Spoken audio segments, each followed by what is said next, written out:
മിശിഹായിൽ പ്രിയമുള്ള സഹോദരി സഹോദരന്മാരെ, പ്രിയമക്കളെ, ഈ പ്രഭാതത്തിൽ ഹെബ്രായർക്കെഴുതിയ ലേഖനം 12-ാം അധ്യായം 3-ാമത്തെ വാക്യം, letter to Hebrews chapter 12 verse 3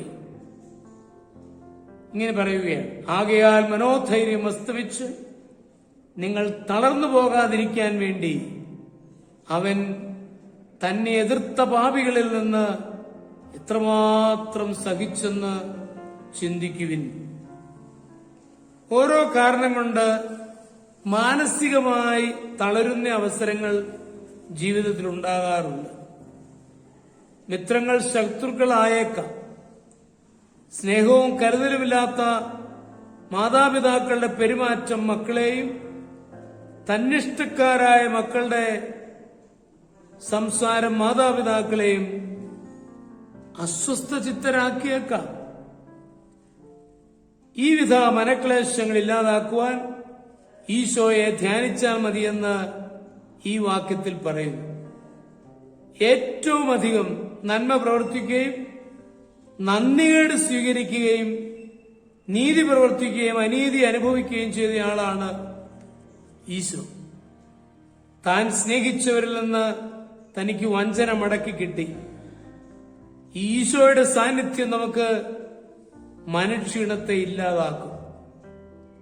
കുറച്ചു വർഷങ്ങൾക്ക് മുൻപ് വടക്കൻ ചൈനയിൽ സുവിശേഷ പ്രഘോഷണം നടത്തിയ ഒരു മിഷണറിയെ ക്ഷുഭിതരായ ഒരു കൂട്ടം ആളുകൾ ആക്രമിക്കുവാനായി ചെന്നു.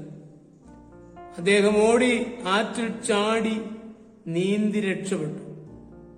മടങ്ങി വന്ന മിഷണറിമാരുടെ മീറ്റിംഗിൽ തന്റെ അനുഭവം വിവരിച്ചപ്പോൾ ആ സമയം ഏത് വാക്യമായിരുന്നു ഓർമ്മയിൽ വന്നതെന്ന് ഒരാൾ ചോദിച്ചു.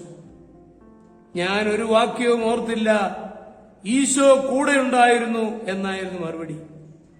ആപത്തിന്റെ നടുവിൽ ഈശോയുടെ സാന്നിധ്യത്തിന്റെ ഓർമ്മ അദ്ദേഹത്തെ ധൈര്യപ്പെടുത്തി.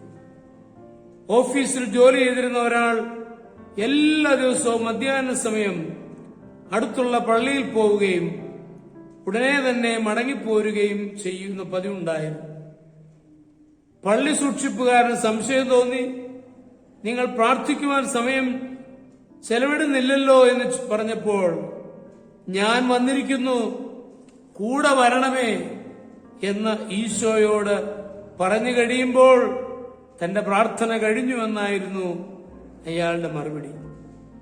സമീപം വസിക്കുന്ന ഈശോയെ എപ്പോഴും ധ്യാനിക്കുന്നയാൾ ഒരിക്കലും ഉള്ളിൽ ക്ഷീണിച്ചു പോവുകയില്ല.